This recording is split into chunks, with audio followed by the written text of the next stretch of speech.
Right, guys, welcome back. This is Above Average FPL. As always, I am joined by Baker. How you doing, mate? I'm good, mate. I'm good. 2 weeks off. Perfect. Yes. I just had a nervous look down there to make sure that the sound was working, and it is. So that's good. We didn't Always do the good. normal check. So game week 28 is done. We've had interesting 6 or 7 games, lots to talk about. And so in order to get through all of that, we thought we would invite the wonderful Tom from Who Got the Assist. How you doing, Tom? Hey, yeah, great to be on, thanks. I'm just so glad to have a luxury of not editing a pod after recording it. That's wondrous stuff. It really is. So yeah, thanks for having me on. Longish term listener. I think I started listening to you guys started this season. And as we were saying just before I came on, you guys are my sort of Monday evening supermarket pod. So I'll be kind of listening to you guys as I'm kind of fingering vegetables, picking out ready meals and looking through the spices. So yeah, it's just strange. I just feel like I want to be in Sainsbury's listening to you both, but there we are. It's funny because we've spoken to, I can't remember who it was that came on. I think it was General. He said that he had to remind himself that he was actually on the podcast and he actually had to talk rather than just listen, because he would normally do the same. He wouldn't watch on YouTube, but he'd just listen to the podcast. So same thing. And I totally get what you're saying about the editing. I was on Scout the Game Week with Ryan for Fantasy Football Scout on Thursday. Exactly the same. I was like hands off. It was a completely different experience, which is good. Yeah, that's just you all the time, Baker. Good evening to everyone in the YouTube chat. Hope you're all doing well. There's a little poll there. Did you get a green arrow, red arrow, grey arrow?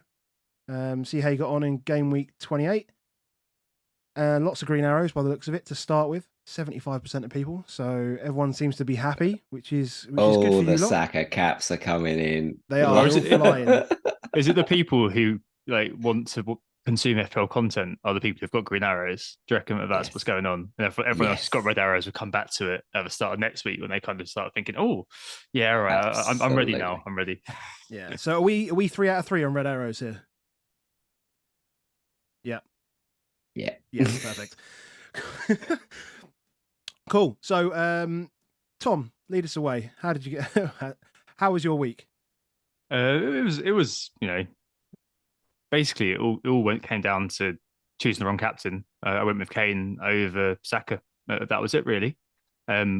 Spurs score 3. Kane's a talisman. You'd expect one, but more than one return from Kane in the 6 on offer, whereas Saka hogging the points compared to the menagerie of other players scoring last week in a 4-1. I don't know. It just tells its own story, really. It's variance, you guys would call it, luck as I would call it. And on top of that, the defense is completely swung against. I mean, it's just bad luck, really. It's just one of those sort of game weeks where you kind of look at it and think, well, if I set the same team up next week, which we're probably all going to do, in fact, all of the team, probably bench boosting the majority of people, you're probably going to do better. It's just you've had like a cacophony of issues which haven't quite gone your way. But yeah, I'm not really too upset. I mean, obviously, it's a bit of a missed opportunity if you look at the captain, how close both the captains were, and if you kind of did click the other button, you're obviously doing a lot better today. Well, I'm not doing well, and it's just FPL at the end of the day. But hey, it could have been so much better if I'd have just flipped the other way or had a different sort of thought process on Thursday or Friday when I made my captain choice. But yeah, no, it really just comes down to not getting the captain right. Other than that, the game week was pretty poor all round. And the good captain, as we always see, can sometimes hide a really, really poor week. So yeah, I'm 14k now. So down from 10k to 14k. Disaster. Which is disaster, mate. I'm just so happy to be doing well in what seems like a bad season for a lot of people, to be honest. That I'm not bothered by that at all. Like it's just like great, and it's a great position to be in. If I was in kind of the top 100k, I'd be thinking, oh, that's a great position to be in right now. With the bench boost to come, quite a long way to still go. So yeah, I'm not really too upset. I'm a little bit upset with Odegaard, for example, but those are individual players I may be removing at some point. But yeah, all motoring along okay this year, which has been very nice compared to the past. Good stuff. Good stuff. So yeah, 49 points from you. Very, very well. Better than myself and Baker, I think. So Baker, on to you, mate. Same old deal. I was just thinking about what you just said there about the buttons.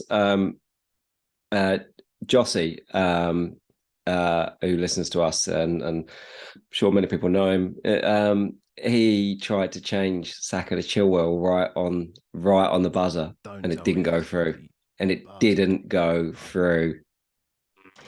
So well played, mate. Well played. You claim it. Let's go. Yeah, I hadn't kind of realised until I just saw Tom's there was like how many bad scores there are for like the players that played this week. It is actually, isn't it? Kane and Saka, the only players that scored goals, and then there's a couple of assists in there. That's it.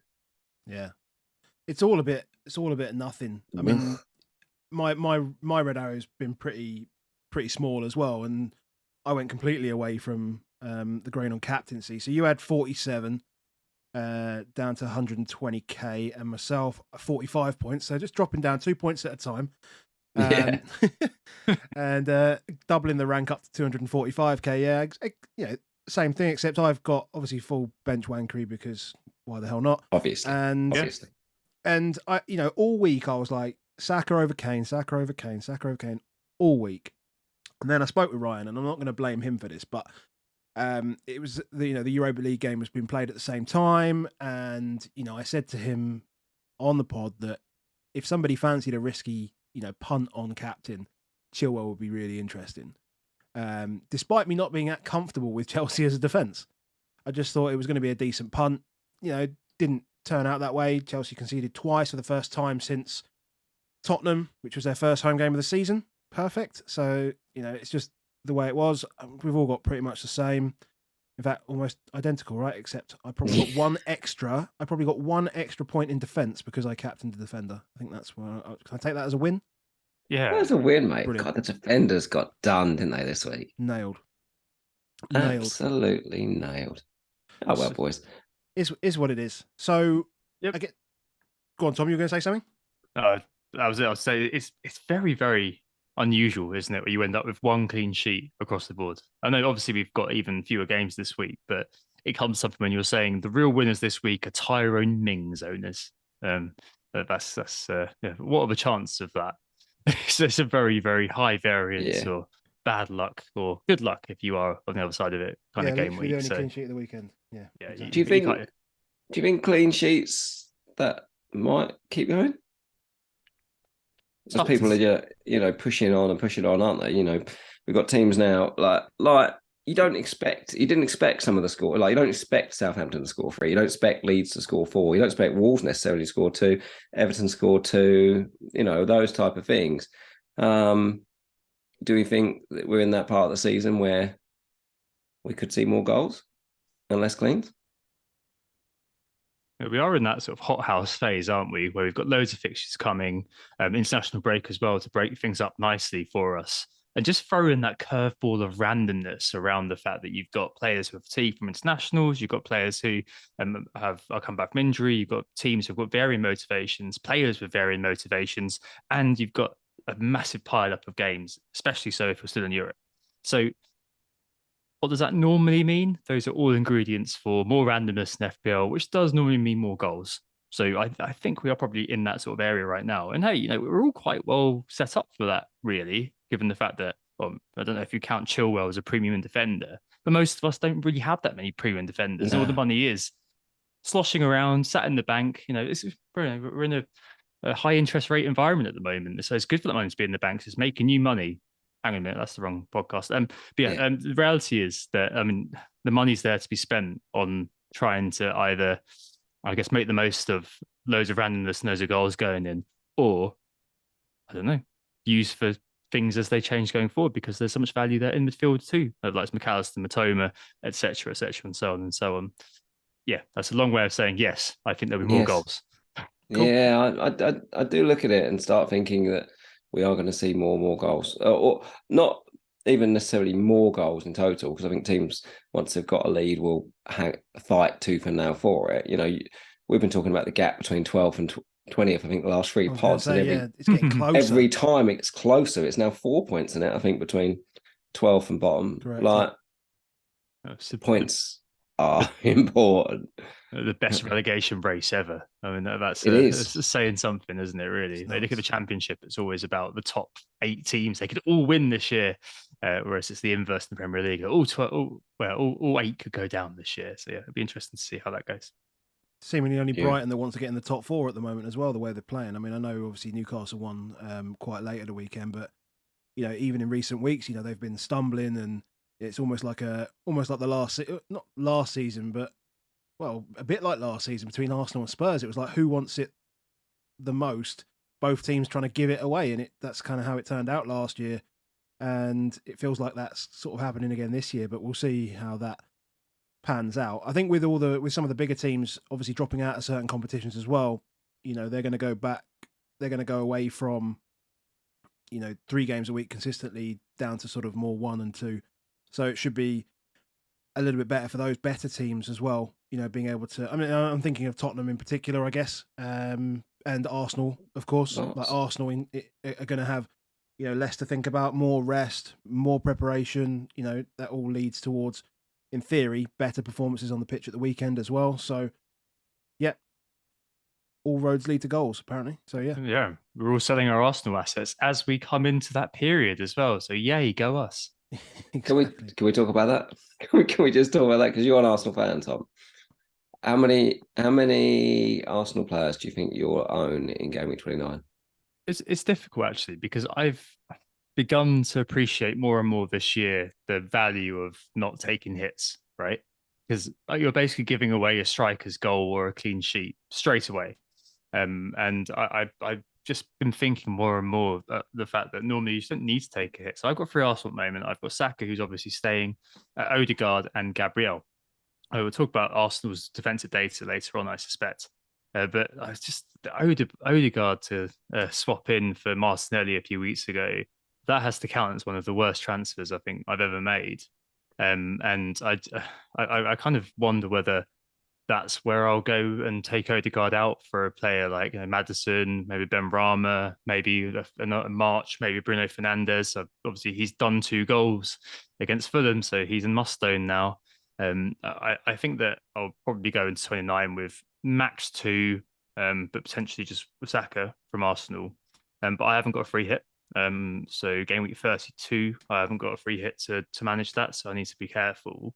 So it may well be that I just do Odegaard out for somebody or Gabriel out for somebody. Who that person is, I don't know. I'll probably kind of try to get the upside and take out Odegaard for someone. Is that what I'm thinking at the moment? But it's such a long way away, that's for sure. But yeah, maybe I think I'll probably be keeping 2 unless I want to take a hit, or the international break means I've got to take a hit. And if I've got to keep Odegaard and got to keep Saka and got to keep Gabriel because other stuff needs to be sorted out, then so be it. I mean, it didn't work out for me this week, but hey, last week, if I'd have played those 2, I'd be laughing. So there you go. Do you think Odegaard out is more partly because you're thinking in 32 you might want Martinelli more than Odegaard? Yeah, it's completely that. It's the opposite of what we did before. So we're doing it again. That's going to go well. So the Odegaard sale to mask a Martinelli return is going to be on many people's agendas, I think. It's been very annoying that, and I suppose you end up with the same situation with Martinelli, that especially with people like Trossard and with Gabriel Jesus coming back. What the minute's going to be, etc., etc. Whereas with Odegaard, you've still got the decent minutes, so it's one I'm going to have to call off on a little bit, just because I'm obviously a bit frustrated about how today's gone as an owner of Odegaard and Gabriel, and maybe I'll come back next week and think, oh, you know what, I'm just going to move the defender, because our defensive stats have not been anywhere really the last 6 weeks compared to chances created, XG, open play. Has been very, very good, unsurprisingly. So maybe it would be the case that I just kind of take it as a bad day at the office for Odegaard. I think it's several pre-assists today from what I saw or heard. So yeah, one of those. It was still well involved. I think that's something though that a lot of people will be thinking about. That move to Martinelli, and particularly those that may have gone without a second Arsenal midfielder as well, because there's going to be a bunch of us, myself included, on like Maddison. Went Maddison last week, and actually I went Maddison game week 26 wildcard, but some came in on 27 and 28 wildcard on Maddison. with the plans to what they're doing on 29 with a bench boost, or not. Maybe they didn't have him, but yeah. Their first focus, my first focus will be looking at Martinelli over Odegaard for sure. So it might additionally, as well as being like a points play, might be an ownership play as well. I mean, does that come into your to thinking at the same time? It's one where you keep your options open. So say I'm going to basically look exclusively at game week 29, and I say, right, I may not want Odegaard back. He's got one game, and maybe I want Maddison for a fairly decent double, and they've got Bournemouth, I think, in game week 30, haven't they? So maybe you kind of say, right, I'm going to hope that his current injury niggle is going to be okay. I'm going to hope that he's going to at least start and play over 60 for those 2 games, or be able to play over 60 in those 3 games, and that's up for debate, isn't it? But hopefully you'll have a bit of rest. And you move a player like Maddison in for till game week 30. Game week 30, probably going to maybe buying Haaland back. I'm sure many of us are going to be in that situation. So maybe looking at game week 31 at that point, and then you kind of probably you have quote unquote more information to be able to buy in the right one again, be that Odegaard or be that Martinelli or be that even Trossard. So it gives yourself a bit more time, I suppose, to make a decision on what you do. And like you, Adam, you've kind of you're already there. Like you don't have that player, and you can just sit back and watch full popcorn mode. Whereas for me and people who are going to be selling potentially, for us, it's more of an urgent watching brief, because you want that player back pretty soon at 32, probably. You want that player back unless you're free hitting, of course. So yeah, all options are open. You don't have to decide now what you can do in 3 game weeks time, or you shouldn't have to be. There's people. I mean, there's people doing that similar type of move with the Brighton midfielders right now. It's the identical move, right? So people are sitting on the combination that they don't want, and they want the combination that they do want, whether that be, and it's more likely March or Mitoma to McAllister, right? That's what you're on, Baker, right? And you're sort of making your move towards. I'm not on anymore, am I? I've only got March.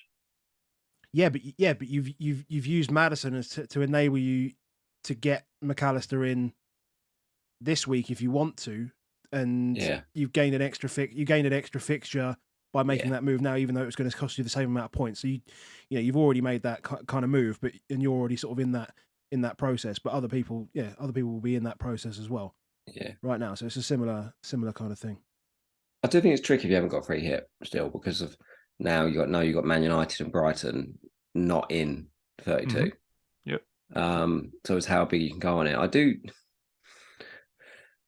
I mean, ideally, Tom, for you, I think is, and for a lot of people might be that aren't big in or haven't got all of the Brighton assets, is I don't want Brighton to get that double in 31, because then it's like, how do you not have free Brighton?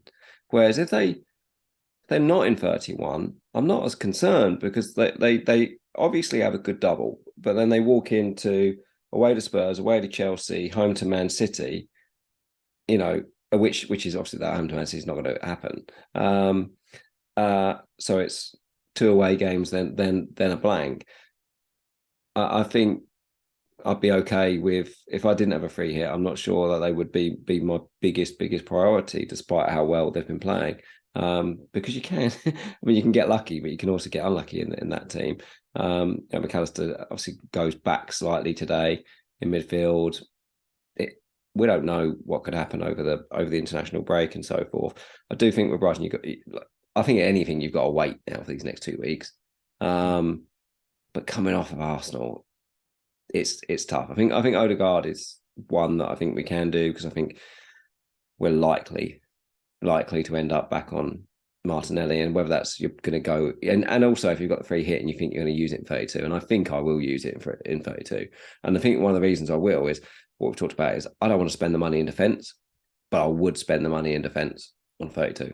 I would make sure I had Arsenal defence. I would go on Trent and Robbo. Yep. Yeah. And I think that's just such a one where you can make a big game. That Trent and Robbo thing, I mean, it could obviously be 1-pointers, but it could be a 20-point gain on the field just on those two alone. Yep, no, certainly would. I think it's one of those, isn't it, where because I haven't got a free hit at the moment, I'm sat with Mitoma and McAllister, who I firmly believe are the 2 best Brighton midfielders, and then I've got Rashford from Man United. I think is it Chelsea as well. So Kepa and Chilwell. Chilwell's literally, we'll talk about him later, but he's literally just there until the Brighton game in 31 anyway. And then he's like one that I'm probably going to sell to make up numbers. So do I want to add any more to that? and give myself more of a problem in 32. It's a delicate balance, really. And it's looking at next week's fixtures and thinking, all right, if I'm limited to within these parameters for what I could possibly do with the moves that I've got, we've all got as much money as we want, unless you've kind of wildcarded in something ridiculous. And we've all got so much money for sloshing around. We've got to make sure you can get Haaland in if you want to go that way. But other than that, every kind of double fixture, I could have a go. I could buy something like Ouattara in from Bournemouth. I could end up on Ben Rama. I could end up on Harvey Barnes. I could end up anywhere if I went for that midfielder. So it's all to play for, and it's all quite, I think it'd be quite nice because obviously the teams are all very similar at the moment. I think it'd be really interesting to kind of maybe have one or two spicy picks because, at any overall rank, that's quite a good thing to do, especially if it's a bench boost and you can hide it if it doesn't go well. But if it does go well, then that could go really well for you. So it's building your deck to make the most of that of the situation in front of you, especially because there's going to be so many people who are doing the same thing with the same team, as we saw painfully last week on FPL Twitter when we all scored 105 points. Yeah. So there you go. Yeah, cool. Well, boys, that's a great start. I enjoyed that start. Better look at some games, shall we? We probably should do. But what I want to say is there's 240 odd people in the chat at the moment. Thank you very much for being here. We all know that you're all on green arrows from what we've seen. I did a quick poll say there's actually most people are going to have probably 2 Arsenal players in double game week 29. That's interesting. It's between 2 and 1. So yeah, good to know about that. Before we go on to the games, couple of quick plugs, if we don't mind. Tom's taking a back seat, so that's all good. He's hands up, relaxed. And just to let everybody know, as always, that Above Average FPL is supported by Crypto Block Dan. Dan I haven't seen him in the chat this evening. He must be busy farming crypto or something like that, making money while we're all just sitting here talking football. But he's an acquisition analyst for a play-to-earn crypto company, and he's at Crypto Block Dan on Twitter. Give him a follow if you have any questions about crypto, the blockchain, all that good stuff. He'd be very happy to speak to you, I'm sure. And, if you want to help us, there's a number of ways that you can help us. Firstly, 250 of you in here, all just touch that like button. Smash that like button. Really, really helps us. YouTube really likes it when you do it as well. And if you want to see more content, we've got podcasts lined up during the international break as well, including our bonus points system podcast. Version 3 we'll be doing. So make sure you hit like and subscribe and get the bell notifications for when we go live for that. We also have a Discord, so patreon.com/aboveaveragefpl if you wish to support us in that way. We've got a few competitions coming up for the end of the season, keeping everybody engaged. We know it's a time of year when the community tends to lull a little bit, which is fair enough. It's coming to the end of the season, but we want to keep the hype high and have some good chats, some good banter, and feel free to come and join us. And I think that's the wheel. We've got the wheel, obviously. So the wheel is fair. The wheel is just. It decides where we go every week. So for some of these, we've asked guys in Discord to give us names. You got to work it out as well as us. Although I do know them now, actually. So otherwise, I wouldn't know where to go. Bit of a fix. That'd be really difficult. But we'll give the wheel a spin and we'll see where we're going to start in terms of the games. Goals equals red cards. Where can we be starting? Oh my. Wolves. It's got to be Wolves, isn't it? It's got to be Wolves. 2 reds. Dear old Johnny. Oh, boy. 2 reds, 2 goals. Off to Wolves versus Leeds. We should say Leeds as well, but they did win the game. Do you feel like there should be allowances for rain? Like, I don't know if it is in this one, but did you see how much rain there was in that game? And it's like, if anyone in the world has played football in rain, you just know there's some tasty tackles that are going to go in. I did see someone was going to the game and was like, there's going to be some yellows and maybe the odd red today. And it was like madness. But VAR reds actually they look horrific. The Johnny tackle looks horrific. But it is a little bit like, a bit wet, lads. Was it a Dawson tackle as well? Poor guy. Like I think I he didn't just think the Dawson one was it. anywhere. I didn't think the Dawson one was anywhere near as bad. To be fair. no. But the Johnny, no, it wasn't. the Johnny one was a. I mean, wet or not, that's high, man. That's real high. I don't know what Lopetegui was on about as well. He's going to appeal that. I mean, what are you appealing? His shin didn't snap, so we can appeal it. Like, but it is. You know what I mean? Like when it's absolutely pelting down, it's a mess. There's going to be some missed time tackles, and what do we want them to do? Go that is one where it's like if VAR doesn't exist, everyone probably gets away with all this stuff. Yeah. But as soon as you slow it down, it's like watching like some version of Tough Mudder. Do you know what I mean? Like type thing where you're watching it, it's like, yeah, that looks bad, and it is bad. Didn't envy them, that's for sure. Fun game though. It's a fun game. Yeah. It's not really relevant for FPL at all, unfortunately. Yeah. Jack Harrison can't stop scoring, can he? I mean, he scored 4 and 5. He scored 2. No, if it's 5 and 5, he scored 2 last week, mate. 5 and 5. So no, he scored 1 in his own net and 1 in the. Okay, the sorry. That's not true, though, is it? We don't have to go back to that, but that's not true. Well, I mean, yeah. Justice for March. Man who scores own goal says that it wasn't him who scored the own goal. Yeah, in shock. Yeah, that is true. That is true. Johnny's goal was nice though, as well in this game. We've seen that before from Meslier though. Yeah, we spotted charging out. Yeah, I mean, I think you guys have spoken about that a few times, haven't you? About how he just loves to chase the ball like a little terrier, Just out he goes, and then all right, off we go. We literally pointed at it last week as well because it was the Ivan Toney hat-trick goal against Leeds for Brentford that he did exactly the same thing. Just came flying out and yeah. I am quite tempted by Rodrigo.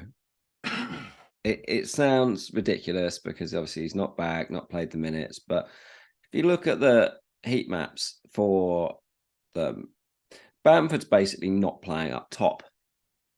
So he's down as the striker. But if you look at his heat map, he's never up top. Like literally never, ever up top. He's drifting off to the right. He's drifting off to the left. He's kind of playing a lot of defensive midfield. It's like, everyone moans about Kane doing weird stuff because he's playing stuff in, and then actually what that meant was Son scored loads of goals. He's doing that.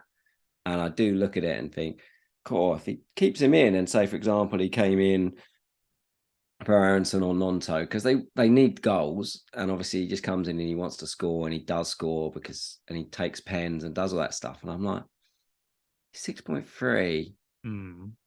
I'm looking at my option basically in this midfield spot is the obvious, which is McAllister, or it's someone like Rodrigo. And I think I don't really like the Brighton game in 30. Well, I say that they're playing Tottenham; it could be anything. But then I don't really like it again in 31, and I'm like, it might be a punt. Home to Forest, home to Palace in 30. We'll see how it goes over the 2 weeks, but I'm not ruling him out. These are all the players I was speaking about earlier in terms of the Odegaard funhouse punts that you bring back in, and plus, the finish was it's one of my favourite sort of finish on Pro Evo and in latter days on FIFA. That little dink. I mean, there's something about those I just love. Yeah, and he was so good at the start of the season, wasn't he? Rodrigo is one of those players that you guys spoke about most weeks, kind of thinking, oh, why haven't we really looked at this guy? It was just massive XG per shot, wasn't it? It's like every time he shot, it was just like big chance. And then he went off, and I think he got himself injured, didn't he? And then kind of didn't. Yeah, a few sort of runs hot and cold, I guess, is kind of the only thing that we can see from this season. But he was a famously non-goal scoring forward, wasn't he? Who's kind of just rattled into life a little bit. Yeah. So I mean, definitely of interest. He's everywhere. If you look at it again, I look at the heat maps and stuff. He's like full Carlos Tevez. Like he's literally touching it everywhere in the minutes that he's playing. It feels just like the heartbeat of the team. When he's played, it feels talisman world for the better word of what you would say. When are we getting a talisman theory, Tom? Oh, maybe summer. It depends if I'm busy or not, for reasons you guys know. But I mean, yeah, we need to see what happens really. Gracia, 2 wins, 1 draw, and 1 loss, I think it is at Leeds boss. And I looked at their data earlier on, and they've entered the top half in terms of XG from open players aside, but their XGC remains high. So I think it's going to be one of those fun that we spoke about goals going in earlier on. It could be a fun sort of will score more goals than you sort of side. As it goes on. So I think it could be an interesting one. And I someone don't like think they've got Rodrigo could be any great. other choice. Do you know what I mean? I don't think they literally don't think they've got any other choice but to go for it. And I'm not 6.2, 6.3, wherever he is. No, it can be no owned. Oh, give me ideas now. Thank you. next week I'll be like, yeah, I'm all over Rodrigo. I was told to do it by a content creator on their pods, and yeah, we'll go and lynch Baker if it all goes wrong. Sounds good. We'll have to mute myself a little bit here, boys. I had the fun of soft play last week, and I've still got the germs from it. So oh, yummy! Making me cough just talking about it. Yeah, sorry. So sorry, we should have been spinning the wheel while you were saying that. Apologies. I could have just coughed while it was going, and then apologies. Masterclass. There's only one place it can be. Emery. It's Unai Emery. It's gotta be. Masterclass. It's gotta be Unai Emery. Good afternoon. I should say the goals equals red cards thing came from Cy Walker, one of our patrons on Discord. So thank you for that. This one was me. Sorry. That's good. We are going to Aston Villa, if it will let me. There we go. We got it. 3 XG. Massive. Yeah. Yep. And big chances as well. Like it's not just little ones. They were creating all the way through the game. I just think go on. They're top, aren't they, since Emery's been, as it were. If you do the league table, since Emery joined, they're top of the league. Yeah. I mean, they've played a game. They've played a game more than everybody else. Yeah. Ridiculous. You've got to add context, mate. Was it top? Or was it third? No, top. It was top. Top. Okay. That might have changed after the Arsenal game today. Maybe. Might have changed. Let's context. Arsenal. When they won legends, yesterday. So. It's all right. Yeah. It's all right. For argument's sake, they're top. Cool. Fine. Good team. Bournemouth are a bad team, though, aren't they? Away from home. They're open. They're too open. But yeah, I think we have to target them when we can target them. But then it's like, what are the teams that you're going to face that are going to target them? I mean, we've got Brighton, so that is a problem. But they're at home. They're a much better team at home. Should we be investing in Villa, Wendy, Ramsey? I think you're okay with Watkins, aren't you? Look at those midfield spots. This is no way looking at those sorts of players unless you're a mad person. And I don't mind Villa. I think they are the sort of team where you'd hold one player at the moment. That the double game week isn't the best. I mean, Leicester away is fine. Chelsea away, I'm not entirely sure about that at the moment. That could go either way. We'll come on to them in just a bit. I'm happy with Watkins right now. I think that probably is where you kind of stay with them in an FPL capacity. But what's really interesting about them is I looked at Villa since and before and since Emery in terms of the XG and SGC data. Might as well. Before, under Steven Gerrard, I actually had to look up who the Villa manager was before Emery. It's just how like goldfish like the memory becomes after a while. I was kind of thinking, was it the guy who then went off to Norwich? No, Steven Gerrard. So before Emery came in, middle ground for XG, 6th highest SGC.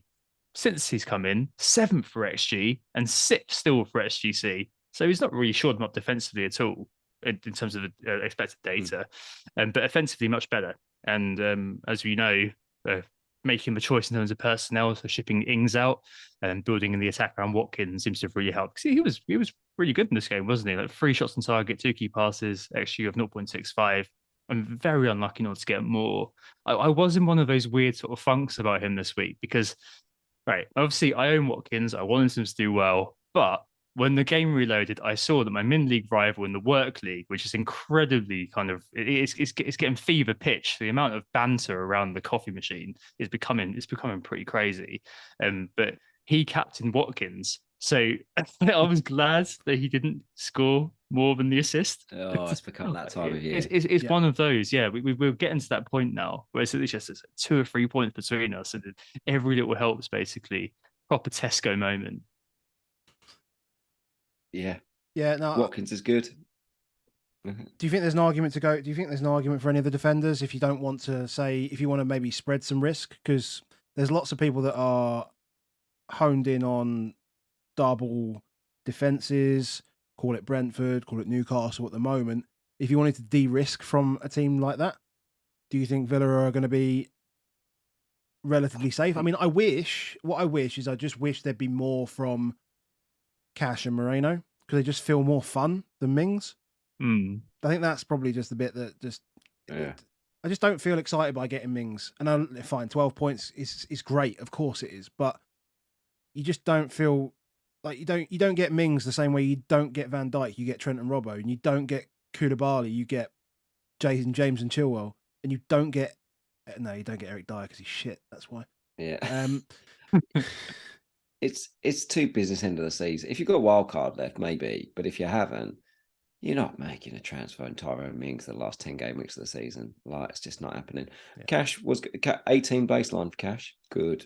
That is good. But I don't see myself going there. For every good, there's a bad fixture going forward, 2 away games and a double. I just don't see myself doing it. Just be happy with Watkins. I just felt very, felt like we should have got a lot more than 5 points out of Watkins this weekend. But if he keeps doing what he's doing, ticking over, that's what he's there for.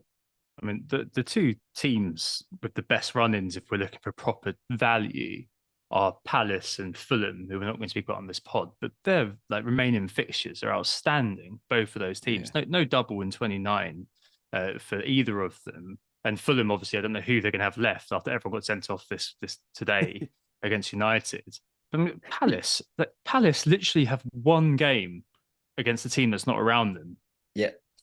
Towards the end of the season, that's against Spurs in 35, which is basically, perhaps the least worrying game, one of the least worrying games you can probably have if you're playing a top team, sadly, for you guys. But the rest of their games, all eminently winnable for Roy Hodgson when he invariably comes back in and organises them well.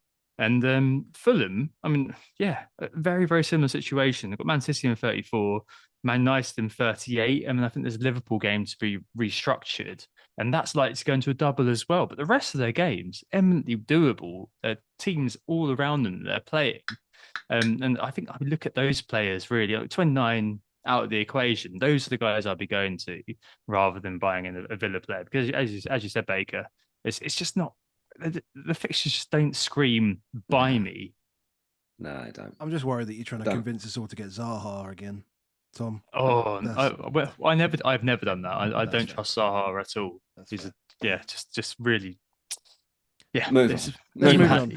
Let's move on before we go further down the rabbit hole. And we do still have. We want to get through these games as quickly as we can. Ice cold. Where are we going?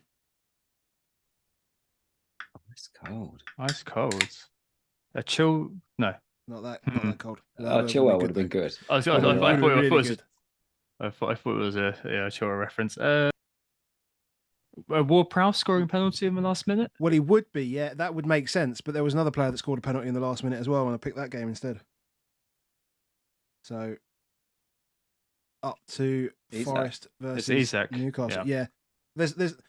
There's more controversy around the Spurs game, so I don't think we would have quite covered it. But yeah. One thing I will say about this game, which is really because I watch the games kind of retrospectively, and I don't like watching the game through Twitter. If that makes sense.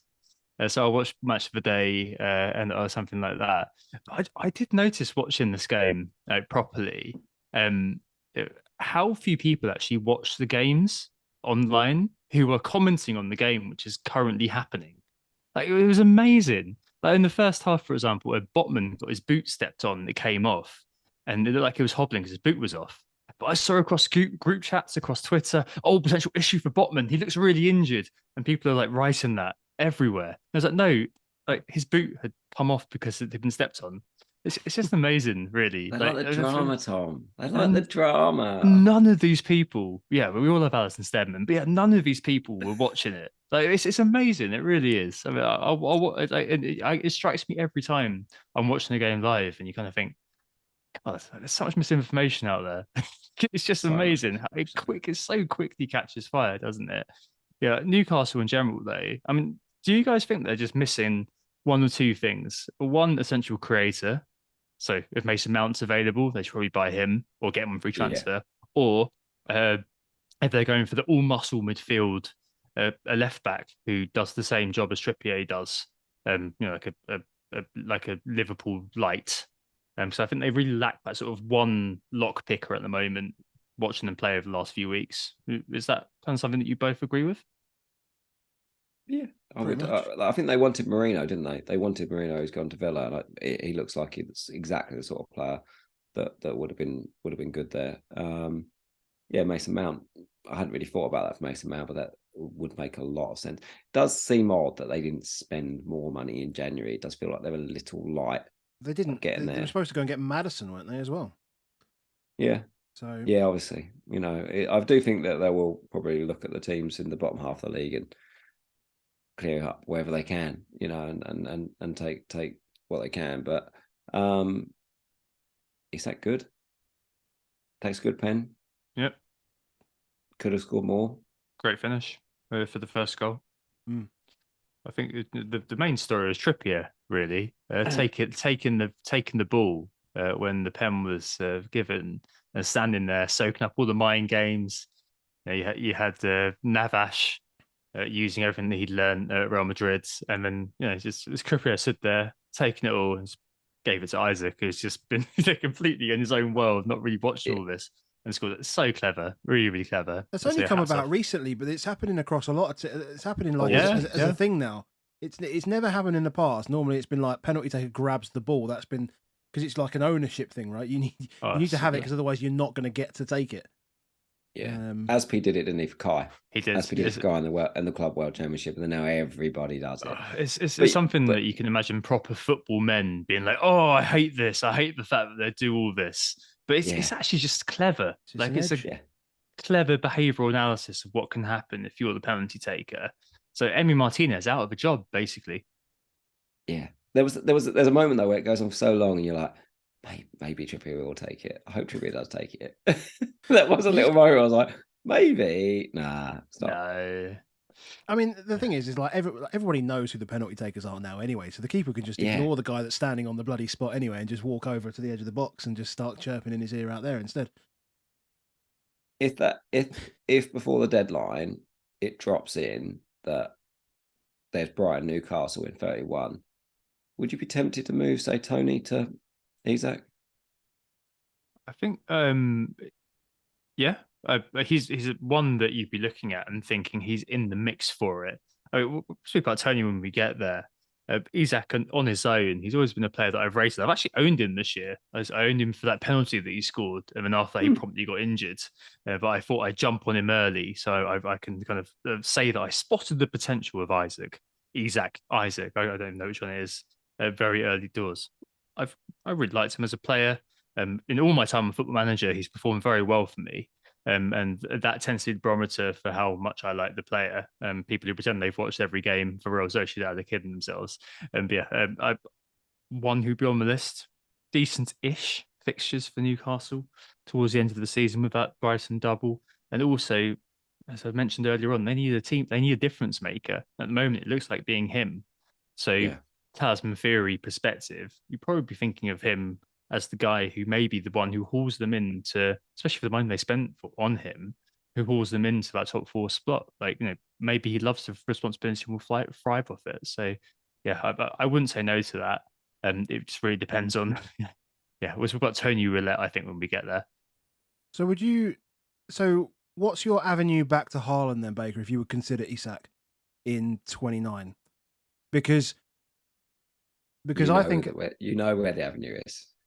It's Kane, isn't it? Let's spin the wheel. We'll talk about it when we get there. Okay, fair enough. Fair enough. That's fair. I've lost the wheel. I don't know where it is. Hold on a second. Let me see if I can find it again on my screen. There it is. Let's spin it. I was just thinking because I would probably go. Oh, perfect! You've done it. You've done it. Jeopardy. What is Harry Kane?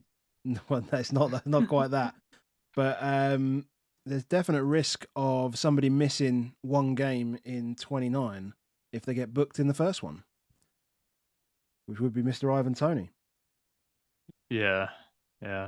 I mean, I'd actually fancied the Toney captaincy pre-game week. I was never going to do it because of my OR.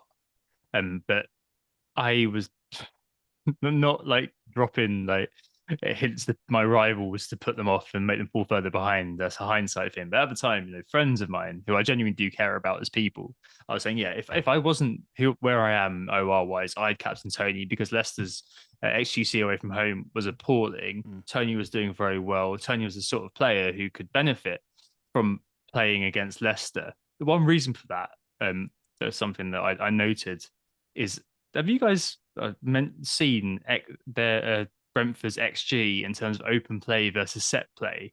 It is ridiculous. It's absolutely ridiculous. So the overall XG, 9.72 over the last 6. But that open play XG in that period is 4.74. Their set play XG is 4.19. That's the best of any team in the Premier League. So 1 pen for Toney, but the rest, the goals from set pieces that they've scored from, like it's obviously classic Brentford, but it's just amazing how that happens. And you do the math in your head, don't you? Right, Leicester, Ward, they obviously didn't play this one, but we didn't know that before the game week. Set pieces, weakness, really bad XGC, that equals Toney. So that was the reason why I was really looking at. I'm a little bit disappointed really for not getting anything from Toney, Heatul, and Henry as well. He fast this week. It is what it is. I thought the Brentford really weren't at the races for whatever reason this time. That's mad. I didn't actually realise how far up Brentford had got up that chart for XG from set plays across the season. I mean, we always knew that obviously Newcastle were up there, probably more so from earlier in the season, Tottenham as well, and Arsenal. But Brentford really have jumped up, as you say. Like, it's mad. They feast on big chances. We've seen it so many times on it. Yeah, it's they get there. They get there in big stages, and if you don't get there in big stages, then it's like, and you never. The problem is when it is about big chances, then you're never exactly sure if that big chance will come, and if it doesn't. So in the first, Captain Toney in the last game, with the double, he missed the big chance early on, the header, and you were like, well, he gets 1.5 big chances every away game, and he's now just missed a big chance. And I was like, well, he's probably going to blank here, and he did. And then the next game, gets the big chance, puts it in, and you're like, there's the big chance. But occasionally, they don't make the big chances. And you look at this on this XG chart, they didn't make any big chances, and therefore, you don't get no goal. And that's what they work. They work off such efficiencies, whether it be through maximising set plays, working the balls into good places, and then only really looking for those big chances. So that's what they do. They very rarely just pot shot. You can see it here. Those steps are very, very small, in that second half. That doesn't necessarily mean they've been terrible, but it's understanding them as an identity, is they're always looking to say, can I make the big chance, rather than just low effective. And what we're thinking about the goal as well. Ooh. What the own goal that's been given to Jensen. If that shot had been taken, the goal had gone in, and that was a shot taken by a highly owned FPL player. Some people, a divisive one, but most people have, and most people don't. And then you see the replay, and that goal takes two deflections. Initial shot, the camera angle behind that you sent through, like, it's not on target. Like, all right, we don't care. It's Jensen. Who cares, right? But if that is a shot taken by, I don't know, Mo Salah, and those people are backs for or backs against, and that is like the difference between the green arrow and the red arrow that week, like, imagine how people would have reacted. Oh, wait a minute, no, we've really seen that with Solly March. Yeah. We don't have to imagine, we've seen it. Yeah. But hey, it literally happened. But do you not think 3 o'clocks they just react to noise? I think 3 o'clocks, not on telly, whatever, they just react to noise. Everything else automation. But if you when that goal went in, because I wasn't watching the game live at the time, I saw it went Jensen TBC, and obviously I was like, oh, I wonder if that's Toney or Henry. I've got two players in this game. Okay, and you check the comments, and you're never sure what troll comments, what's not, but it's just Toney, March, Toney, March, because it's going to be funny. And it goes on and on and on and on. That's how it does. And then because there's a bit of controversy around whether it's a Toney assist or not, because it looks like it was quite close, but I think it was the defender that cleared it. Then therefore, is nobody's even looking at the goal, and they've just gone, yeah, fine. We had it the other week with Pinnock when he scored, and it was like, yeah, who cares? Yeah, that was a Friday night game, wasn't it? So maybe there were cameras, but it did look like it wasn't on target for poor old Leeds. It wasn't even close to on target. No, definitely wasn't a Toney assist, unfortunately. I would have liked that. I think Fan Team actually did. I don't play it, but I think Fan Team did award that one. The only other thing from this game I thought was hilarious, apart from Wardinho, was Brendan dropping Iheanacho again. I said this on our pod with Nacho, who's obviously love the guy, massive XG, I per 90 whenever he's playing. You just can't trust Brendan with Nacho. I think he must have slept with one of his relatives, never called them back. He seems to 100%. he seems to despise the man. But he's clearly his best striker, I think. There's just I just don't understand what happens there. And put him on the 90th minute, the ultimate indignity. Oh, he's such a dick. I know. He's such a horrible person. Literally because Daka scored last week. That's literally the only reason. Like that's the only reason I could think of. I thought that might happen. And literally that goal last week, if there was anything that was going to put me in any doubt of getting Nacho this week, it was that. Yeah. Friend of the pod, Ivan, brought Nacho in. Saw, Sam Johnson's predicted team had Nacho up top. Take that as almost golden that's what it's going to be. Think that was there, but I had to, we talked during the week, and I was like, the problem is you trust the player, you back the player, you love the player, but can you trust Broj? And you can't ever trust Broj. I'm looking at Harvey Barnes, when we're looking at these differentials. So Harvey Barnes, if you don't have free hit in 32, I think Harvey Barnes is a brilliant option. Because you've got, he was comfortably the furthest forward of all the players. Comfortably the furthest forward of all the players on the weekend. He talked about in his press conference that the only reason he didn't play last game was because he was carrying a knock. He's now fine. He's there. He's finished seasons well before. And it's a great double. And then you've got straight into Bournemouth, target Bournemouth. And then it's a good game of 32. I was going to mention Barnes as well, just because I've got a bit of a soft spot for the guy. I think I owned him just before lockdown, first COVID lockdown. I had him for 2 or 3 weeks, and obviously before we signed off, I think it was against Aston Villa, he got like 15 points, something ridiculous for me. So he's always been a player that I've really liked. The thing is that he's very difficult to watch. I don't know if you've ever kind of watched him closely. He's got headless chicken syndrome. Like he'll run down blind alleys a lot. And you've got 9 out of 10 times, headless chicken, run down blind alleys, lose the ball, lose possession. 1 time out of 10, though, he'll take it around everybody and score. Or 1 time out of 10, he'll cut inside and hit a peach. And it's just a great sort of buying a lottery ticket and hoping for the best. That's what Harvey Barnes is. And it was a great ball by Maddison as well, as you'd expect to go through to him. And it was just a great finish. And I think Barnes definitely does have that sort of explosive capacity about him. The only thing is, from a talisman point of view, you probably want Maddison, but that injury is a bit worrying. And I suppose they're kind of linked, aren't they, a little bit? If there's no Maddison, then you worry about Barnes. If there is Maddison, you're happy to own Barnes, but you also worry about Maddison, who you don't own.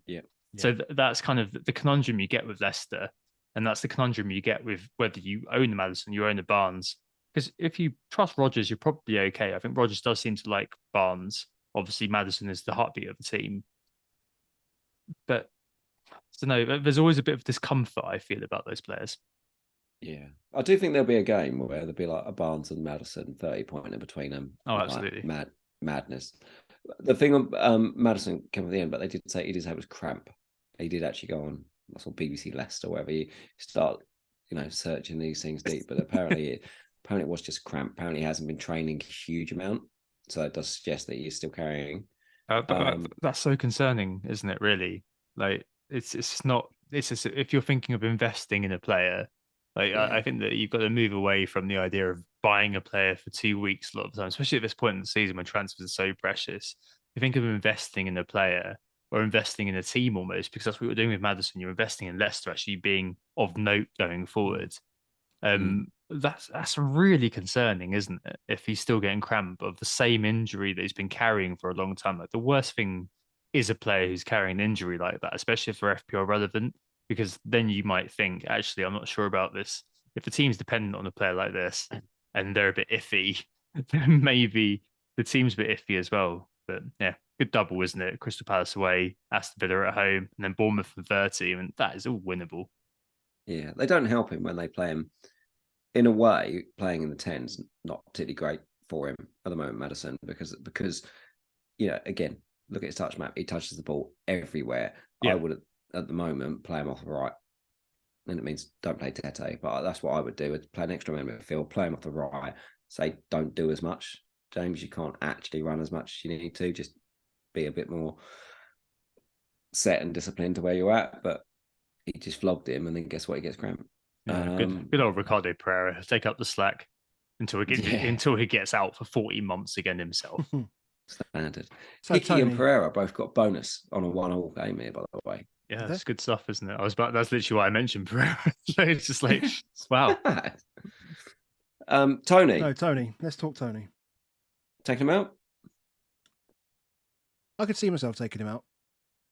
I could see myself putting Haaland straight back in. I mean, I understand that people want to take form with a pinch of salt, but he's just scored 8 goals in 100 minutes. Like he has done that. Like goalposts are the same size, whatever pitch you play on. Right, I don't care. 8 goals in 100 minutes, man. It's just ridiculous. And if he was 32% owned in the top 10k. I mean, that would have been bench wankers and all sorts of stuff. I think it was actual ownership was like 32% in the top 10k. Like, can you imagine having Can you imagine getting 70% of Haaland's points? Like, when nobody else has him. Like nobody else that has him is people that you want to catch, right? And it's going to be even more at slightly higher ranks as well. I do think so. Both Toney and Kane, I reckon they both lose 0.2 in game week 30 because I think it will be the record number of transfers anyone's ever seen. So the one thing about going early in Haaland 29 is we're all going to go. If you don't do it in 29, you're going to make a transfer on the day of game week 29 going into game week 30 because you'll be like, those numbers are going to be astronomical. Yeah. I mean, if I told you that Victor Osimhen, who's at Napoli, I don't know if you guys know him, have heard of him. If I told you that he scored a hat-trick against Serie B, their top team, Frosinone, would you be surprised at all? Would that be something that shocks you?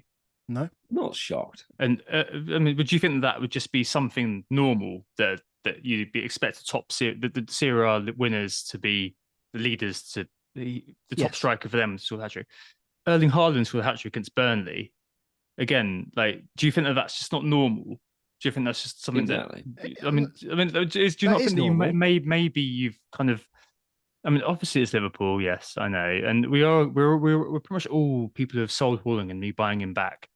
That's true too. I mean, do you not just think actually there's a semblance of just FOMO driving what you're saying? Yeah, just like, oh, there's loads of goals have been scored by Haaland has scored goals, therefore he is good. We all know this, but maybe it might be the case that you might want to focus elsewhere because at the end of the day, there's a whole, you zoomed in on one player, there's a whole sort of world outside the microcosm of players who've got 2 games who could probably do okay for you within that period.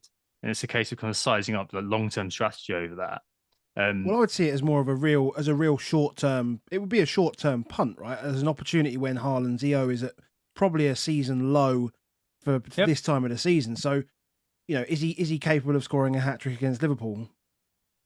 Is he more capable of scoring a hat trick against Liverpool than any other striker in the league? I mean, considerably would be my answer to that. I mean, the ownership's still stupid high though, right? So you're basically saying you're going to be owning, especially so it depends 30%. It depends on your OR though, right? As 30%. 30% is top 10k. Yeah, but what's your OR? Is what's important. 200k. So your OR probably like 45, it's going to probably be a lot more. So that's the same level of impact as owning Rico Henry or owning somebody like Matoma or something like that. Actually, that would be higher. But it just makes you think, doesn't it, about the fact that you've got obviously the ceiling is probably the highest for them, so I can see where you're coming from.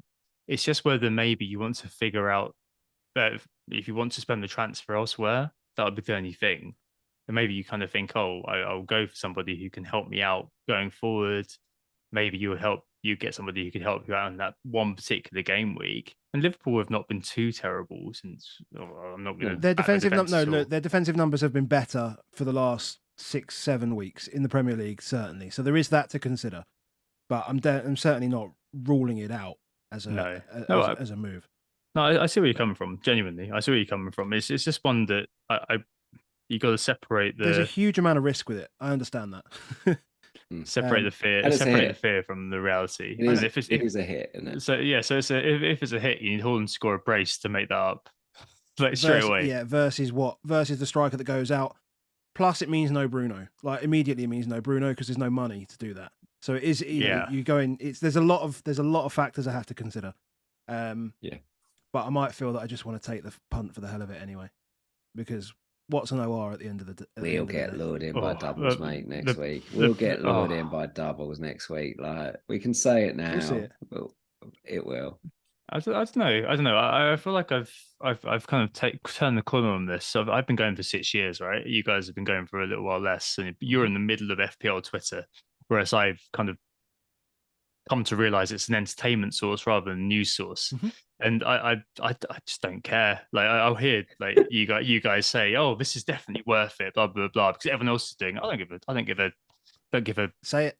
A bit of I think of a shit what everyone else is doing. But I just think what's best for my team, where I am. I don't care what influence A is saying, what influence B is saying, what the crowd is saying. Like you got to think for yourself and think, well, what works for my team?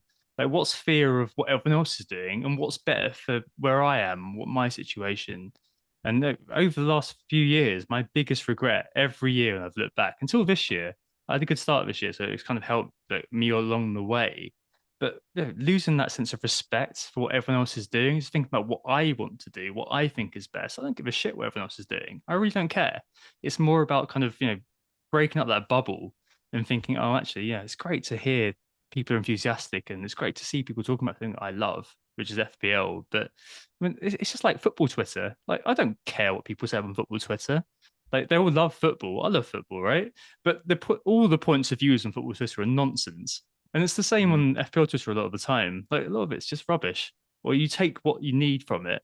You take team news, you take the occasional bit of insight, but a lot of it's rubbish. So, I mean, it's just really important to just kind of be able to have some bit of perspective about these things. That's what I'd say. Fair.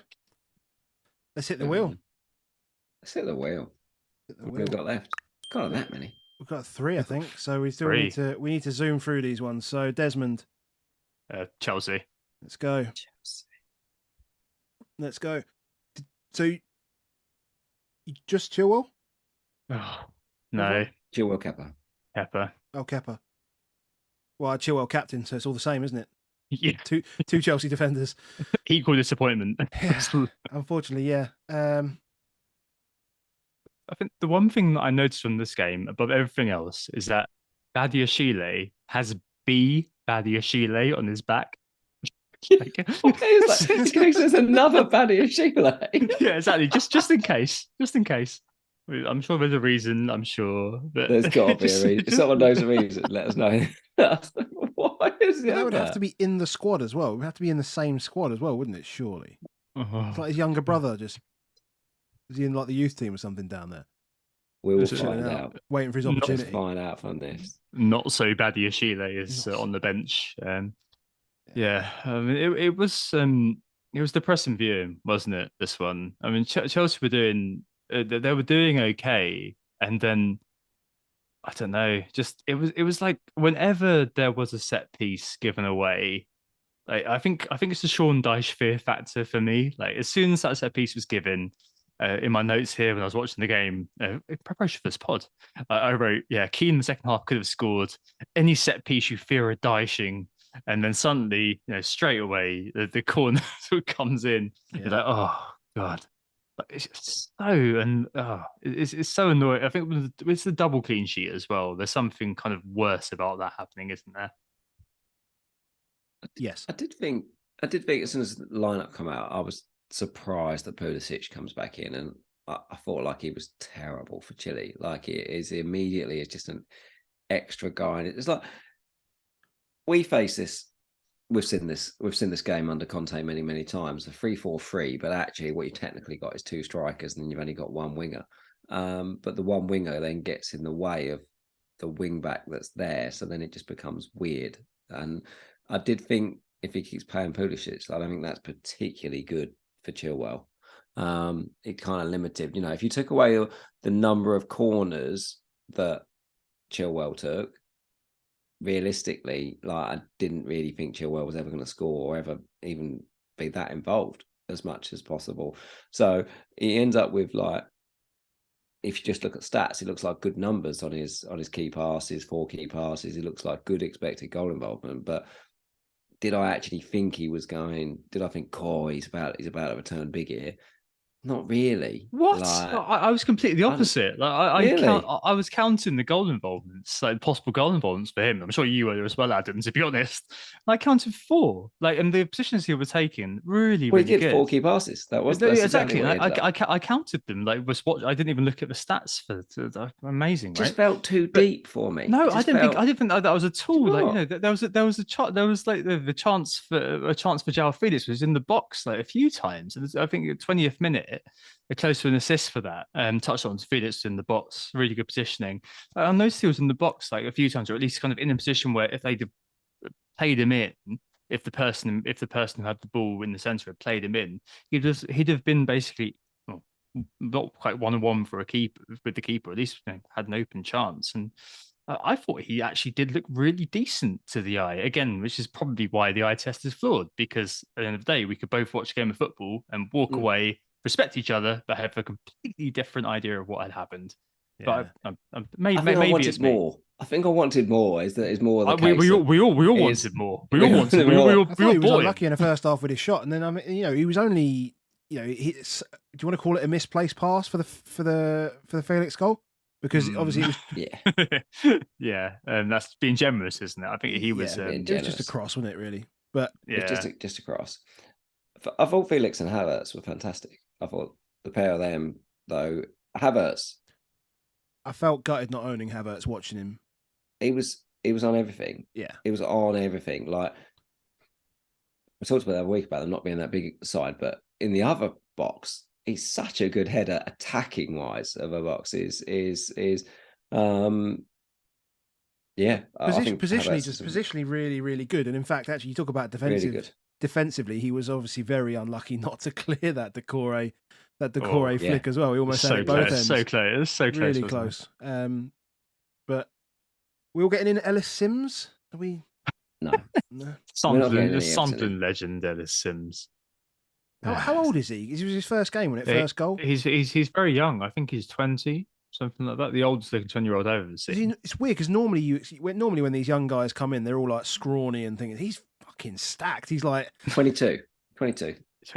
I mean, he ripped Koulibaly to pieces with that turn, and just destroyed him for pace. Yeah, I enjoyed watching that. Once the Chelsea clean sheet was gone, I couldn't give a shit. I was just like, no, I was the same. Concede again. I checked out. I was watching it. I mean, it was the first note that I've written here is I dislike hoping Chelsea do well. So I think that's what I kept looking at again when it happens. And there's a couple of notes here. Koulibaly, oh dear, what a waste of money. And I'm not too sure. Was I drinking? No, I wasn't. Oh, that was 7 just in the me morning. being. That was me being savage. No, the game was on TV. Was on Saturday. Right. Yeah, right. So yeah, it wasn't me drinking at 7 in the morning. Drinking at 7 in the morning, making notes. Yeah, no, that was a 9, 7. What's wrong with you? Sorry. Yeah. And the other one, Ducore. We also at the time. What year is this?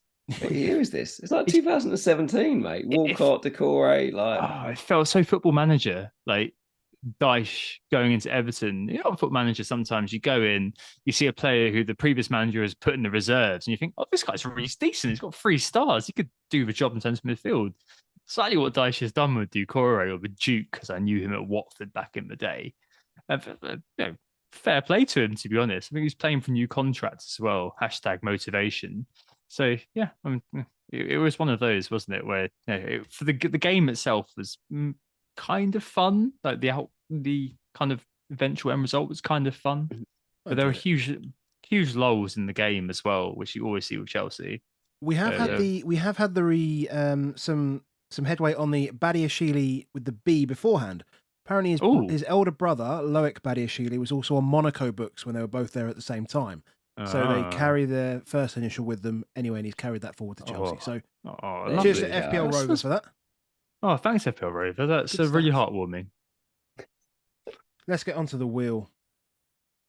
Havertz, considered him? Very much so. Yeah, I considered him as well. I just thought the keeper simple, stupid option for me was Watkins, because there's nothing to worry about. Trying to chase too much, but if you were chasing, probably Havertz was worth looking at. Oh, I just want to add in as well, just at the end, it's an annoying one, but James is just an absolute dive. It annoys me the VAR doesn't do that. Don't do it. It's just a dive, mate. It's just the simple oldest trick in the book of I'll plant my left leg, and if you ever see if there's no natural movement in the world that drags a foot on its toe along the floor unless it's a dive. Like it's all they should like get all the lines out and do the stuff. But why don't you zoom in and go, oh, no one in the history of the world has tried to kick a ball by dragging their foot across the floor. That equals dive. I'd love them. Just call him over to the monitor, show him it, and go, that's a dive, mate. Sorry, Adam, I know I'm about to probably, again, screw up your running order, but Reece James, right? For me, I feel like this is FPL manager Stockholm syndrome. Like, you see people going, oh, I'm considering James. He's fit. I'm considering him. I want to buy him. He's great. But where are you guys on this? Because I feel like I've always been skeptical of him, apart from that one period last year where he was amazing. Other than that, I just feel like I don't know what happens. Like people lose perspective and just fall over themselves to sign Reece James, and every time, what does he do? He gets injured very, very quickly. I think for me, so little though. It's so little. I think for me, I just think his technical ability on the ball is better than most right wing backs in that position.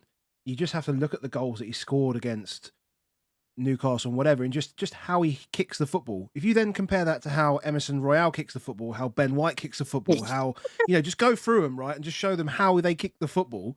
Oh, good God! Yeah. It's almost that, and then he gets in the positions, right, and then he does get in the positions. Not as much as Chilwell does. That's the thing. That's why I've got Chilwell this week. Yeah, no one knew as much. But that's what makes me. That's what I don't know. I still understand how people always kind of lose their shit over Reece James, but that way, I obviously great last year at times. But the fact that he kind of can be asked to defend, whereas Chilwell can't. I mean, that's such a huge difference between the two players, and that. Yeah, that's an element of setup as well, though. If you think, as I think we said last week, like Cucurella is the support to that, isn't it? Really, for Chilwell, because they're two players that can play in that same position, but just has the knowledge of how the guy in front of him is going to play. Which I guess he didn't play this week, though, Azpilicueta would be perfect for Reece James, for example, just because of where they would play. Obviously, he's not fit. So it was a Badiashile this week, though, for Chilwell, and Chilwell still getting those positions. So Badiashile, not so Badiashile. Was playing behind Chilwell this week, and he was still getting those positions without Cucurella. So true. Narrative burst. Sorry, fair enough. if Felix had put in James in that first half when he made the overlap run, I really like Felix. The bandwagon would have happened, mate. I feel it's such a good player. I just think he's just good. You know, he's good. Insight. #insight. Yeah. I'm trying to move us on. Move us on. What we got left? Conscious of time. Taxi's next. Conte. Yeah. All right, I'll leave this to you guys. I'm gonna get a beer. Yes. We sat there and spoke about. Oh no, we haven't spoken about it yet, have we? Have we even spoken about it? Nah. Is that why? Christ.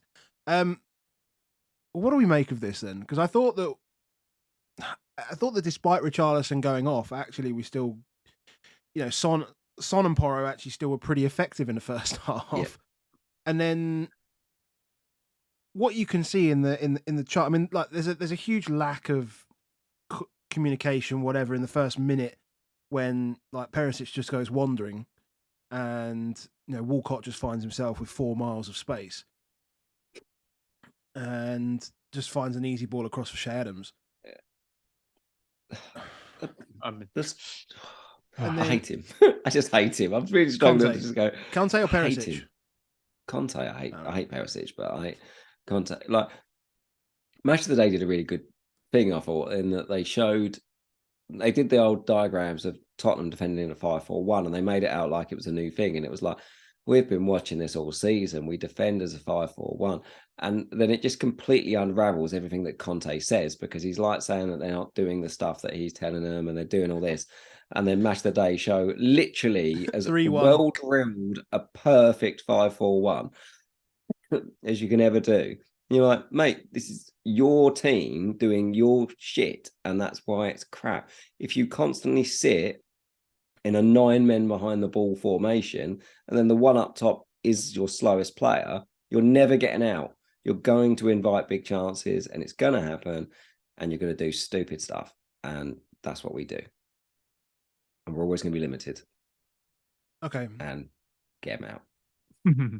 Cool. So can we just clear up the no penalty? Well, you say no penalty. Like, I didn't see an angle. He's never given a penalty. This is one of the ones where the ref is never, ever, ever, ever giving a penalty for that. And he didn't give a penalty for that. But every man, it didn't need VAR to see it was in the box, because it was like 5 yards inside the box.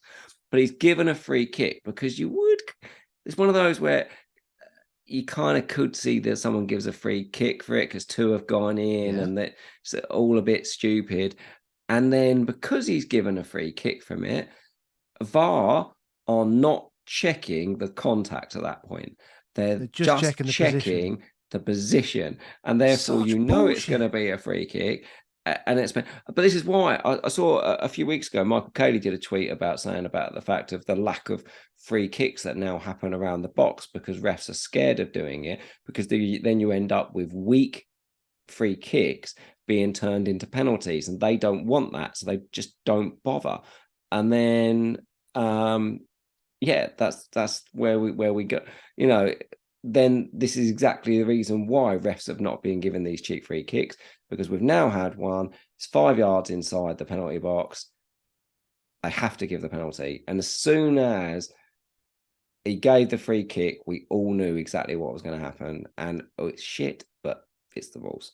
The problem was they looked at, they obviously, I mean, look, it took about half a second to figure out that was inside the box. Why did they look at it from 4 different angles if they weren't checking the contact? Like, it doesn't make any sense that they were not checking the contact, and there wasn't an angle where any contact was made. I just don't understand. What has he decided? Has he decided that because the free kick's been given, that there is not enough evidence to say that there was not contact? Like, what is he expecting to see from a camera angle that's 40 meters away? Is he expecting to see like daylight? Is it like, and this is like the argument we're talking about offsides and all this sort of stuff. You can't see that. So, like, I just don't get it. I mean, I'm angry for 2 reasons. 1, because we shouldn't have lost that game. We should have 3 points.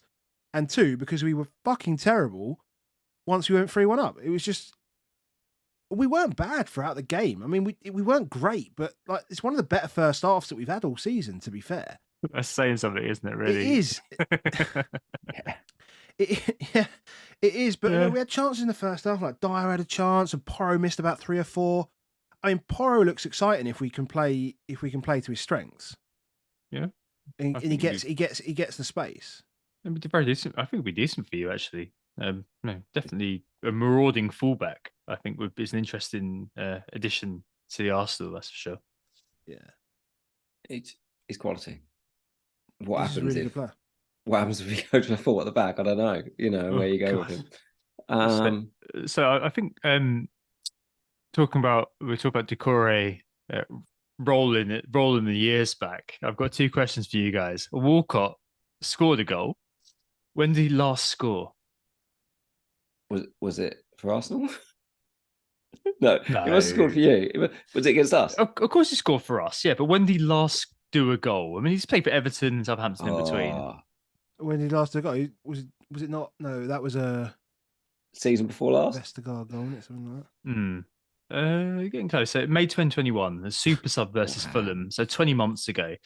Last time though, I got curious because he got a double return, and this is like on FPL on the official FPL. There's going to be somebody out there who triple captain Walcott, right? Some robot somewhere out in, I assume, the Asian hinterlands. When was the last time you got a double return? Let's quiz Man, you you've done some digging. Yes. Was it the Yes. 2-0? Was it the 2-0 Against who? against us? Arsenal. Yeah. Ooh, I mean, no, a bit later. I have no I'm idea. not I'm gonna terrible do with that. this shit, man. That's right. So it's August 2018. So getting on for more than 4.5 years ago, playing for Wow. Everton against Southampton. So Tottenham, yeah, it was an it's the awful long Tottenham. time. It's an awful long time ago. And it just kind of underlines the fact that this was a very interesting game. The other thing I would mention is that Lucy got so like I've not had a all caps text from her for a while. Lucy was on your pod a little while back. Yeah. And like, I got an all caps text when the JWP pen went in. It's just ridiculous. I feel like I follow the Saints results by osmosis now with her, and I think Sam Price has been on my pod a few times. They're both Saints fans. Yeah. So I hope they do all right. I mean, Saints underperforming on their XG on the rise a bit. The XGC is still fairly poor, as you'd expect. So interesting team, but it's not been great for Spurs, really mare across all metrics. So maybe we should have thought about Saka more. Maybe. Game on, mate. It's not about like this is the thing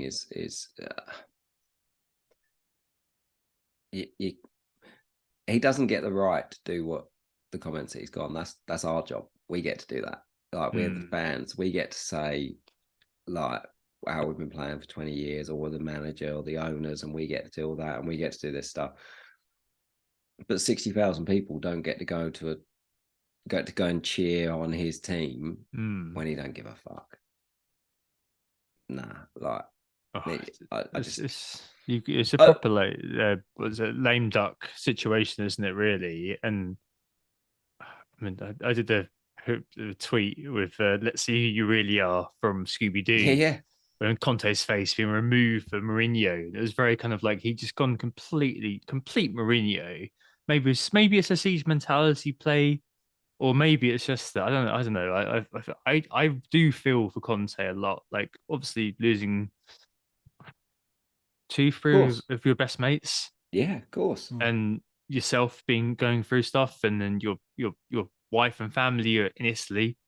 I mean, I feel like he just needs to have time away from football, and he just Absolutely. doesn't. It just I don't know. I just wonder if it's a lack of replaceability with him, which is why he does. It just feels like one of those where somebody needs to go out and shoot Bambi. Yeah. But nobody wants to do it. That's exactly what it is. And it's just going to get worse. It's just going to get worse. And we said that when Steelini came in, it was like the best thing that can happen for Conte is that he just says, I need a break, and he has that. But Conte knows no other way. Like, he won't do that. He will keep on, and he'll happily self-destruct whatever's there and push whatever blame he needs to push, wherever it is. And so business decision needs to take place on it, and that is it. He is still an employee. You don't get to go and do it. None of us going to get to go and do that on Monday morning.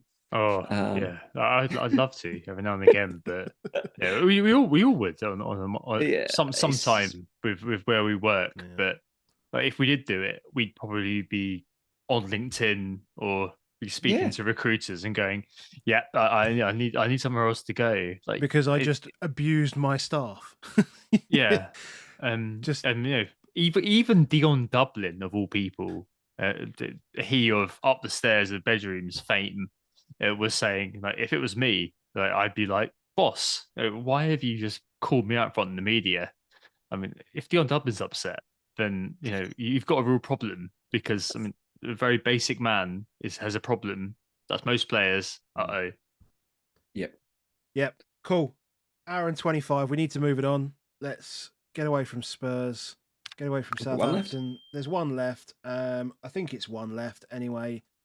And I It is can't one. believe we've made it all this way. Yeah, I'm spinning a wheel with one name on it. This is how good this is. Not particularly sporting. Arsenal. Arsenal, yes. Well, I It was was- babysitting today, so I'm gonna just leave this to you guys. I'm gonna listen like I've been, this is like my like Sainsbury's time. So enjoy, guys. I'm gonna have a beer and listen. you're the Arsenal fan. Arsenal fan. I think we talked about this a lot early on. It's very difficult. It's very difficult to lose Bukayo Saka next week. Very, very difficult because you've seen what he's done in one game. Why would you? You madman. There's going to be a sorry. lot. This is what I say on the walk around Sainsbury's. This is what's going to happen, mate. You're an idiot. You're an idiot. That's what's going to happen. Trust your eyes. Trust your eyes. What's wrong with Bruno you? Fernandes. Everyone's going to go there. Like you've got other things you can do. You're an idiot. But we've just seen this. That like losing Kane or losing Saka, like for me feels almost like a very easy choice. But it's the players. There's so many midfielders that we want in, and it's difficult. And I think even those that are not bench boosting next week, God, it becomes even more difficult. I think with the Saka situation, like I think there'll be people that bench Saka where they haven't got bench boost.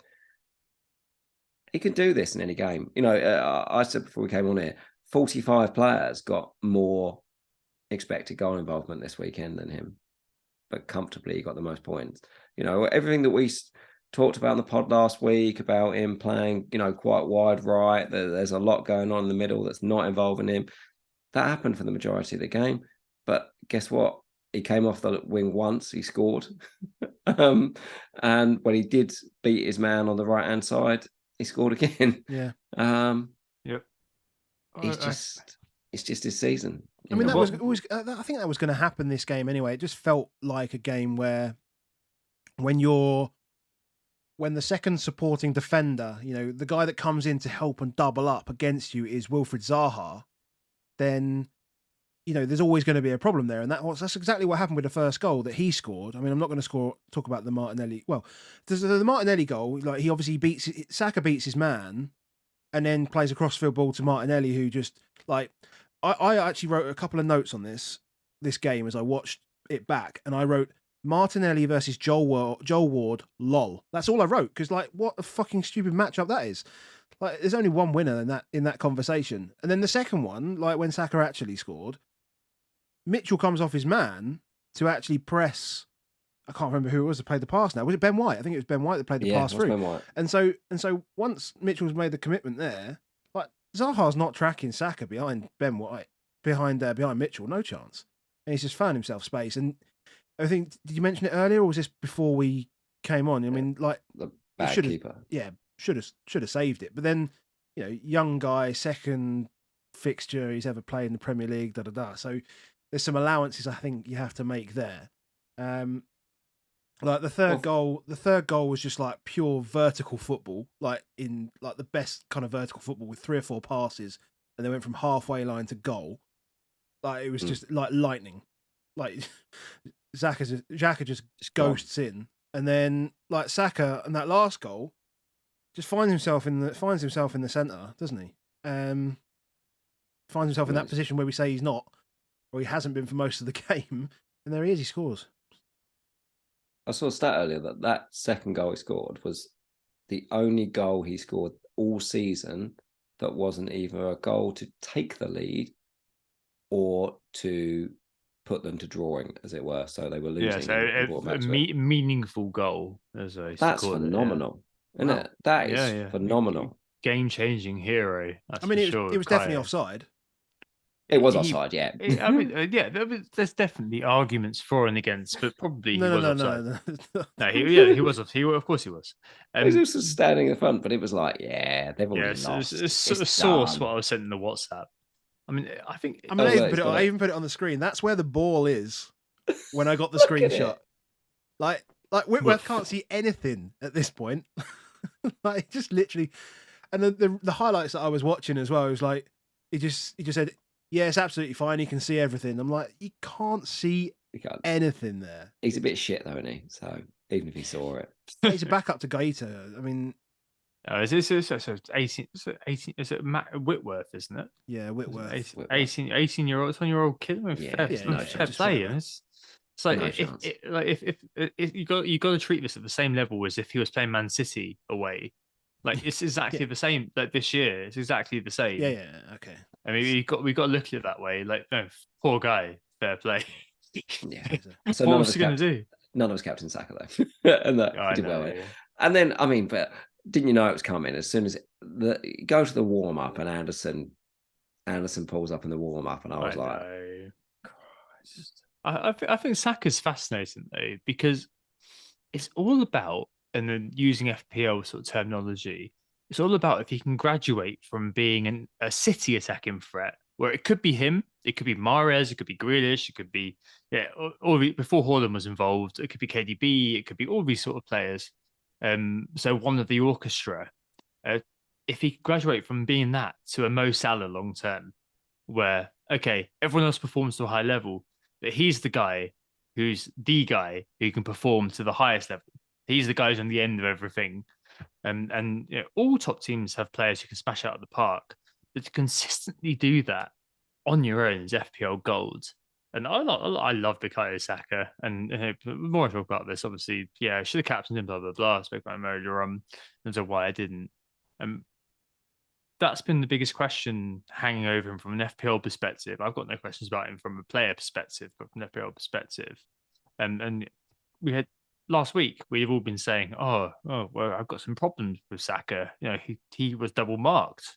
Oh, and he didn't do anything. And all the other players tend to score because Fulham seems to have their sort of way with them. So it's one of those that you can't take in isolation about one particular week.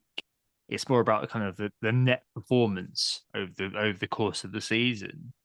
But I think next year is what's going to be really interesting with Arsenal in the long term, because the price is going to be interesting next year. We all own 3 right now. Actually, 29 would be interesting to see what people do about these players. The next year, I mean, we're all going to be looking at Saka, who's going to be 11, looking at Odegaard at 10.5. You guys, I don't know if you guys were playing in 2015-16 in the Vares season. Yeah. We were both tribal then and refused to own either Vardy or Mahrez because we thought we might win the league. Exactly. I mean, you had Vardy at 6, Mahrez at 5.5, Christian Fuchs at 4.5. And the next year they were huge prices. And that wasn't sustainable for Leicester, but it might be sustainable for this Arsenal. Yeah. And that's going to be what's really interesting next year. Well, at 21, that second goal, as soon as I heard that, I was like, "Oh," because that is the thing we think about, isn't it? With like your Salah, is if he scores and you haven't got Salah, you immediately get petrified that it's not just going to be 1 goal, it's going to be 2, it's going to be 3, they're going to win 4-0, and he's going to fall. This is actually the first time this season where he's then. I agree.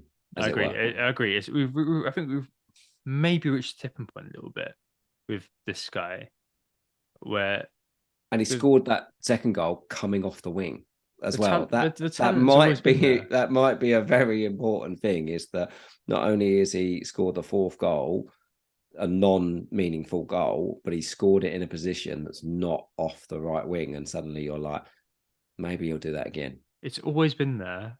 The talent and the ability to do those sort of goals has always been there. It's always been formative. So it's kind of at the point now where it's being pinned down into actions, outcomes. I think that's what's really important with Saka. I think it's been a really interesting evolution to watch from the guy who occasionally was filled out to left back, becoming the individual who we look to change games. And Odegaard plays a really important role with these things. Obviously, I banned Odegaard on Twitter being zero Odegaards, and it's been very frustrating to own Odegaard recently. Basically, I benched him last week. If I had him for those points, I wouldn't be upset. But the role he plays and the role Saka plays, those two things are really important. And you'll probably find people start sitting on Saka, sitting on Odegaard. But then you've got two players who are completely out of the reckoning because they're busy following these two guys around. And then Arteta's a clever manager. Suddenly he knows, right, all right, people are going to be following Saka around. People are going to be following Odegaard around. Oh, wait, I've got Gabriel Jesus to deploy. I've got Leo Trossard to deploy. It starts to get it's a very difficult sort of way to be. And given the age profile of Arsenal, it's a very exciting time to be an Arsenal fan. Finally. I'm glad you added to be an Arsenal fan because I'm not excited at all. I think we should probably just end the podcast now, really, on that. That's just... All right, I was Tom who got the assist. There is the only argument for removing him, if people are looking at it, is obviously he's a single game week. It's a really good single game week. Madness, drunkenness. I mean, these are great arguments. If you are free hitting in 32, the other 3 games in 30, 31, and 33 are away to City, away to West Ham, away to Liverpool. So it's 3 away games as singles in that. If you haven't got free hit, yes, it's absolute madness. If you haven't, you want to roll the dice, but know that he's on pens. He's on the team that are 8 points clear of the league. Don't do it to yourself. That's all I say. Yeah, don't do it to yourself. These are the mistakes that you might be maybe earlier on in your FPL career, and I've made all these mistakes. Trust me. I've 6 years of doing FPL podcasts, 10, 11 years of doing FPL. Like removing players like this is something that I've done time out of number, and I've been there, done that, and then ended up paying 0.8 million to buy the player back with my tail between my legs to stop the rot from happening. Like, all right, remove Odegaard, remove Gabriel. Just don't be an idiot and remove this guy. Like, it's just don't do it to yourself. Let other people make that mistake. Let the below average people make that mistake. But you're above average if you're listening to this. I like that. That's locked in. I think that's a perfect way to end. Sorry, guys, there's going to be no questions because obviously we've got 2 weeks. It's international break. We're going to do a bonus points podcast. We'll do a pre game week 29 podcast. Couple of things one thing just to mention before I say thank you to Tom. But game week 29 will be Edinburgh meets. So if you're in and around the Edinburgh area and you fancy coming down for a beer, drop me a message and I can get you involved in the group. There's going to be quite a few people going. There's like 25 people confirmed already. So, bench boosts are going to be flying. It's going to be beers are going to be flying. It's going to be pretty mad, I think, and going to be a lot of fun. So if you do get the opportunity to get down and you do want to come down, then please feel free to get in touch. And at that point, I will say thank you, Tom, for coming on this evening. It's been an absolute pleasure. Really enjoyed having you on. And you're not podcasting this week, though, are you? You're taking a small hiatus for a week or so. Oh, yeah. Yeah, take the week off. Just come back next week. And, I think YouTube is one thing with pods. It's very much kind of like, especially the national break, like just leave it a little while. You don't want dated pods. You don't want to be like talking about someone and then, they're injured. Oh, hang on. So what we talked about 2 weeks ago is gone. So yeah, give it a week at least to kind of marinate. But yeah, thanks for letting me on. It's been really fun, and I think I definitely I'll message Mark later on to see how he felt. But I definitely felt the same way. Where all right, maybe I was speaking more than Mark, That's probably just me. Yeah, it's been interesting to hear. I think I've got to attend to it tomorrow evening actually. So I'll be listening to it and being like, why is this person speaking over these guys? I want to hear what they've got to say. And I'm very sorry to all regular listeners who everyone has enjoyed it. So thank you very much again for being here, Baker. It's always a pleasure, mate. But I'll speak to you later. See you later. Cheers.